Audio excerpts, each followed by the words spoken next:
ट्रांजेट airline की flight 236 Toronto से Lisbon की तरफ जा रही थी। ये आधी रात का समय था और जहाज अटलांटिक ओशन के बीचों बीच 39,000 फीट के एल्टीट्यूड पे क्रूज कर रहा था। ये सिचुएशन पायलट्स रोज फेस करते हैं और इसमें कुछ भी एबनॉर्मल जैसा नहीं था। पर जहाज में एक चीज ऐसी थी जो चंद लम्हों में ही सारी सिचुएशन को बदलने वाली थी। यहाँ आपको बताते चलें कि अटलांटिक ओशन के ऊपर 39,000 फीट के एल्टीट्यूड से भी दूर दूर तक जमीन नजर नहीं आती। वहाँ कैप्टन को अचानक मालूम पड़ा कि जहाज का फ्यूल अब खत्म होने वाला है। ये दोनों पायलट्स के लिए एक बहुत ही खौफनाक सिचुएशन थी, क्योंकि अटलांटिक ओशन के ऊपर फ्यूल खत्म होने का सिर्फ एक ही मतलब है और वो है मौत। ये वाकया पेश आया था 23 अगस्त 2001 को टोरंटो पियर्सन एयरपोर्ट पे एयर ट्रांजेट एयरलाइन के एयरबस A330 को टोरंटो से लिस्बन जाने के लिए प्रिपेयर किया जा रहा था। ये 7 घंटे की नॉन स्टॉप फ्लाइट होने वाली थी और इसीलिए इसमें 48 मीट्रिक टन फ्यूल डाला गया और प्रिपरेशन के बाद इसमें बोर्डिंग का अमल शुरू कर दिया गया। इस वक्त लोकल टाइम के हिसाब से रात के 9 बज रहे थे। फ्लाइट 236 में 293 पैसेंजर्स और 2 पायलट समेत 13 क्रू मेंबर्स सवार हो गए। Flight captain 48 years old Robert Piche थे, जिनको 16,000 आवर्स का फ्लाइट एक्सपीरियंस था। फर्स्ट ऑफिसर 28 साल डग डीगर थे और इनके पास भी 5,000 घंटों का एक्सपीरियंस था, जिसमें से 400 घंटे इन्होंने यही जहाज एयरबस A330 फ्लाई किया था। जहाज की बात की जाए तो ये उस वक्त का state of the art Airbus का A330 मॉडल था, जो सिर्फ 2 ही साल पुराना था। कुल मिलाकर बात यह है कि ना ही पायलट्स के एक्सपीरियंस में कोई कमी थी और ना ही जहाज में किसी किस्म का कोई फॉल्ट था। तमाम फ्लाइट चेक्स कंप्लीट करने के बाद पायलट्स फ्लाइट 236 को रनवे तक लेके गए और ATC की परमिशन से इन्होंने जहाज को टेक ऑफ कर दिया। टेक ऑफ के बाद पायलट ने जहाज का रुख अटलांटिक ओशन के उस पार लिस्बन की जानिब किया। चंद ही मिनटों में जहाज अपने क्रूजिंग एल्टीट्यूड 39,000 फीट तक जा पहुंचा। अमूमन इस तरह की लॉन्ग फ्लाइट्स पे पायलट्स का ज्यादा काम नहीं होता, क्योंकि ज्यादातर काम ऑटो पायलट सिस्टम ही करता है। पायलट सिर्फ सिचुएशन मॉनिटर करते हैं और कंट्रोल टावर को अपनी लोकेशन और अपडेट से आगाह करते रहते हैं। फ्लाइट 236 को टेक ऑफ किए 4 घंटे गुजर चुके थे। अभी तक सब कुछ नॉर्मल चल रहा था और पैसेंजर केबिन में ज्यादातर लोग रात होने की वजह से सो रहे थे। जहाज अटलांटिक ओशन के ठीक सेंटर में पहुंच चुका था और यही वो लम्हा था जब जहाज में एक मसला हो गया। कैनेडियन टाइम के हिसाब से रात के 1 बजे पायलट ने जहाज के इंजन नंबर 2 यानी जहाज के राइट इंजन में एक एबनॉर्मल रीडिंग नोटिस की। इंजन में ऑयल का प्रेशर ज्यादा शो हो रहा था, ऑयल की क्वांटिटी कम और ऑयल टेम्परेचर भी लो इंडिकेट हो रहा था। इस तरह का एरर पायलट्स अपने करियर में पहली बार देख रहे थे। उन्होंने फौरन फ्लाइट मैनुअल खोला और इस अजीब एरर के बारे में जानने की कोशिश की। नॉर्मली जब जहाज ऑपरेशनल होता है तो वक्त के साथ ऑयल टेम्परेचर बढ़ता है, लेकिन यहाँ वो लो टेम्परेचर इंडिकेट कर रहा था, जो कि किसी भी तरह नॉर्मल नहीं था। उनको फ्लाइट मैनुअल में इस एरर के बारे में कोई इन्फॉर्मेशन ना मिल सकी। पायलट्स ने कनाडा में एयर ट्रांजिट के मेंटेनेंस यूनिट से कांटेक्ट किया और उनको इस एरर के बारे में आगाह किया। बदकिस्मती से मेंटेनेंस यूनिट को भी इस एरर के बारे में मालूम नहीं था। उन्होंने पायलट को कहा कि वो इस एरर को मॉनिटर करते रहे, वो थोड़ी देर बाद उनसे दोबारा कांटेक्ट करेंगे।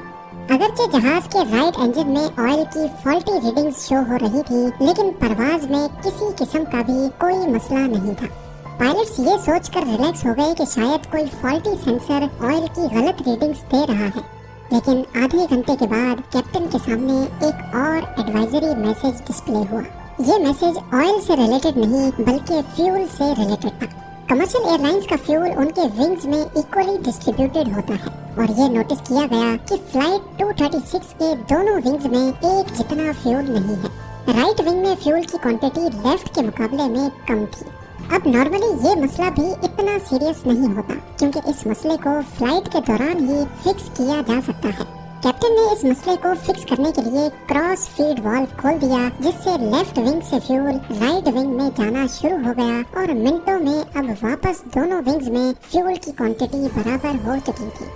इस बात को अभी 10 मिनट ही गुजरे थे कि कैप्टन को लो फ्यूल की वार्निंग दिखना शुरू हो गई।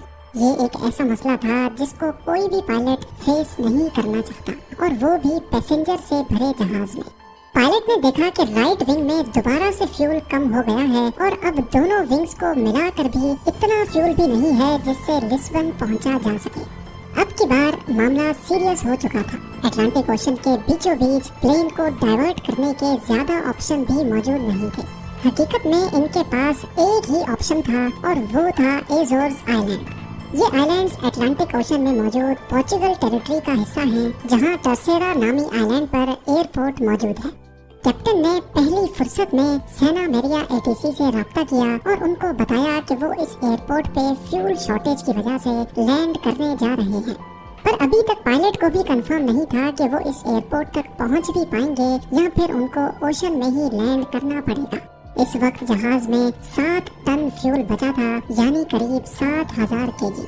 देखने में तो ये बहुत ज्यादा है, लेकिन असल में ये A330 की फ्यूल कैपेसिटी का सिर्फ 6% फ्यूल था और वो भी बहुत तेजी से कम होता जा रहा था। पर सवाल ये है कि आखिर फ्यूल कम ही क्यों हो रहा था? क्या इस बार भी कोई फॉल्टी सेंसर गलत रीडिंग दे रहा था या फिर असल में फ्यूल की कमी थी? फ्यूल का कम होना सिर्फ एक सूरत में मुमकिन है कि कहीं ना कहीं से फ्यूल लीक हो रहा हो। ये पता लगाने के लिए कैप्टन ने फ्लाइट क्रू को इंस्ट्रक्शंस दी कि विंग की ट्रेलिंग एज यानी विंग के पिछले हिस्से को जाकर मॉनिटर करें। अगर तो फ्यूल लीक हो रहा होगा तो जरूर वहाँ से कोई इंडिकेशन मिलेगी, पर अंधेरे की वजह से क्रू को ऐसी कोई इंडिकेशन ना मिल सकी। अब कंडीशन ये थी कि हर 5 मिनटों में 1 टन फ्यूल खत्म हो रहा था। कैप्टन को अब क्लियर हो गया कि फ्यूल कहीं ना कहीं से लीक जरूर हो रहा है। उनके पास अब सिर्फ 25 मिनटों का फ्यूल बाकी बचा था, जिससे टर्सेरा एयरपोर्ट तक भी पहुंचना मुमकिन नहीं था। इस दौरान कैप्टन और फर्स्ट ऑफिसर लगातार मेंटेनेंस यूनिट और एटीसी से कांटेक्ट में थे।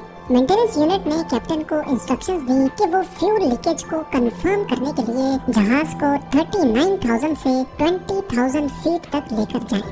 पर कैप्टन ने ऐसा करने से इनकार कर दिया, क्योंकि पायलट का मानना था कि अगर फ्यूल लीकेज कंफर्म भी हो गई तो जहाज को वापस ऊपर लेकर जाना पॉसिबल नहीं होगा। एटलीस्ट उनके पास अभी 39,000 फीट पर ग्लाइडिंग का ऑप्शन तो बाकी है। अगले चंद मिनटों में सारे शक दूर हो गए जब जहाज के राइट इंजन में आग भड़क उठी। ये देखकर जहाज में अफरा तफरी मच गई और पैसेंजर्स जो अभी तक सुकून की नींद सो रहे थे, उनके सुकून को खौफ के बादलों ने ढक दिया। जहाज में अब 4.5 टन फ्यूल और सिर्फ एक इंजन बचा था। इस एक इंजन पे जहाज का क्रूज करना पॉसिबल नहीं था, लिहाजा अब आहिस्ता आहिस्ता एल्टीट्यूड कम होना शुरू हो गया। दूसरी तरफ टर्सेरा एयरपोर्ट पे इमरजेंसी नाफिज हो गई। फायर ट्रक्स और इमरजेंसी क्रू ने हर तरह की सिचुएशन से निपटने के लिए अपनी तैयारियां शुरू कर दी। जहाज जो कि टर्सेरा एयरपोर्ट से अभी भी 240 किलोमीटर दूर था, उसमें अब सिर्फ 600 केजी का फ्यूल बचा था। इतने में वही हुआ जिसका डर लगा हुआ था। जहाज का लेफ्ट इंजन फुल थ्रस्ट पे चलने की वजह से जल गया और अब फ्लाइट 236 बगैर इंजन के अटलांटिक ओशन के ऊपर ग्लाइड करने लगी। यहाँ पर कैप्टन का जहाज को 20,000 फीट तक ड्रॉप न करने का फैसला बिल्कुल सही साबित हुआ। दोनों इंजन बंद होने की वजह से अब जहाज के अंदर अंधेरा छा गया, क्योंकि इंजन की वजह से ही जहाज का इलेक्ट्रिकल सिस्टम भी चलता है। खुशकिस्मती से जहाज का ऑटोमेटिक टरबाइन बाहर निकल आया, जो कि एयर स्पीड से सिर्फ इतनी इलेक्ट्रिसिटी जनरेट करता है जिससे कॉकपिट के इम्पोर्टेंट इक्विपमेंट्स चल सके। अब टर्सेरा एयरपोर्ट 120 किलोमीटर दूर था। जहाज 30,000 फीट तक नीचे आ गया था और कैप्टन को ये डिस्टेंस सिर्फ ग्लाइड करके पार करना था।